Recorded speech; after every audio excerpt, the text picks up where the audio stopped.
Right now I'm reading The Member of the Wedding. I'm enjoying it very much. I think it's beautiful. I paid 50 cents for this. I buy my books used from Housing Works. After reading them, I would probably then either donate them to Housing Works or sell them to the Strand. And it has occurred to me that this doesn't bode well at all for the publishing industry, of which I'm included. People say, oh, I got your book and then I lent it to my friend. I don't want people lending my book. Everybody should purchase my book brand new, the hardcover. So I'm in a bit of a bind.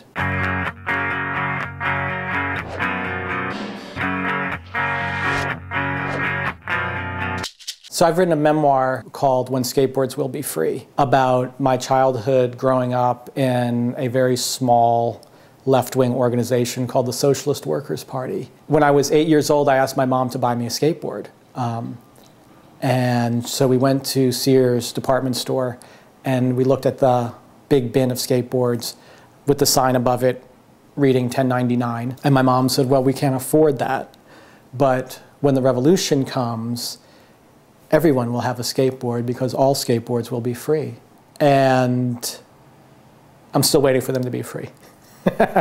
Since my wife works at Martha Stewart and we're very particular about our apartment, we have chosen a lot of books based on aesthetics. And it almost feels like there's something sacrilegious about that, like that's not what books are about, being decorative objects. The books you see here are kept for two reasons. Either they look good, A, or B, they have such meaning that I couldn't get rid of them. If it was up to me and I knew nothing, they would all be, you know, like, just, who cares, you just do like this, and then maybe you'd have some, you know, just up here. But if you vary it like this, and, you know, there's space, and it looks, I think it looks much better. Actually, this is driving me crazy that it's like this.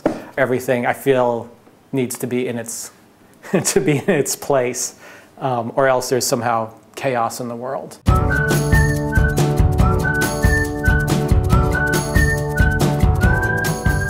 Aha, here we go. Webster's New World Vest Pocket Dictionary. This my sister gave me. It was during the Iran hostage crisis, which was not a happy time for me to be, you know, half Iranian and have this name, Saïd Sayrafiezadeh.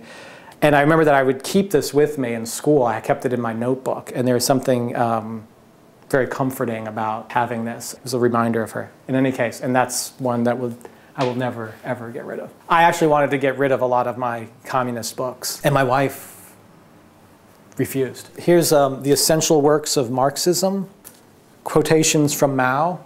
We don't follow Mao. Who we do follow is this man, Leon Trotsky. The problem with reading about Trotsky is, you know, he was such a hero for me when I was a kid, and you realize that he was somewhat buffoonish. Idols fall hard.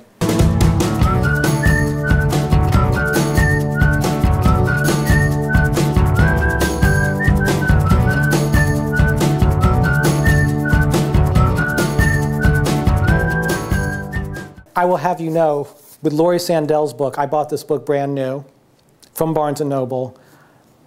There was no discount, and I will not sell it to the Strand. I will not donate it to Housing Works. This one I will keep, and at some point I will get her to inscribe it. I told her, oh, I'm about to have my memoir published about, you know, my crazy childhood with my crazy dad.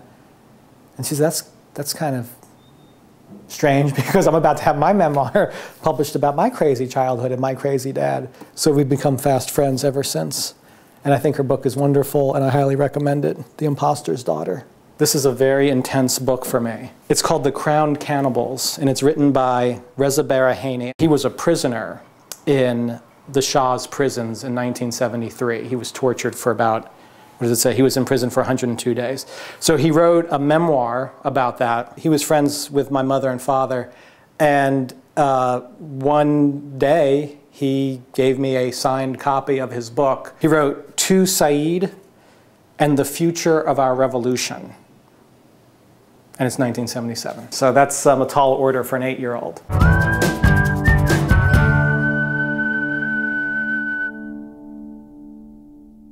Got a gun and got some missions, gonna sleep alone. Blew a kiss and got some ammunition. Now you best go home.